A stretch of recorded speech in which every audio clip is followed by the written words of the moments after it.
Continuing our team coverage now, parts of New Haven are still digging out from Blizzard Calvin, and with more snow on the way tomorrow morning, it's hard for crews to keep up. Amanda Callahan is your reporter live in Elm City right now with a look at some of the road conditions right now. Amanda.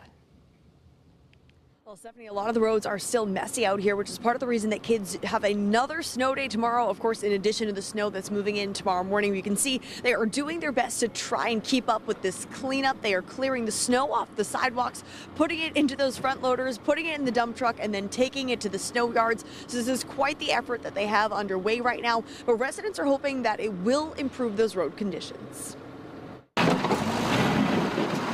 It's all hands on deck in the Elm City. Literally 24 hours a day, there's folks out pushing back the snow and clearing things out. Since Blizzard Calvin dumped over a foot of snow across New Haven, dozens of trucks have been out trying to dig out.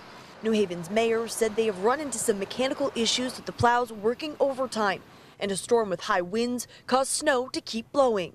We're seeing in some roads, a film of snow that's been packed down by cars, which makes it even more difficult for the plows to clear it out. That buildup on the streets is causing cars to get stuck in some areas. Heading downtown was terrible. Some roads have 5-6 inches on them still. A couple cars were stuck. One was left from the storm still in the intersection down on the boulevard. Steve Heinisch says these conditions are worse than what he saw after the last storm. One plow went by this afternoon and did the one lane that was open here, but that was it. But the effort continues tonight.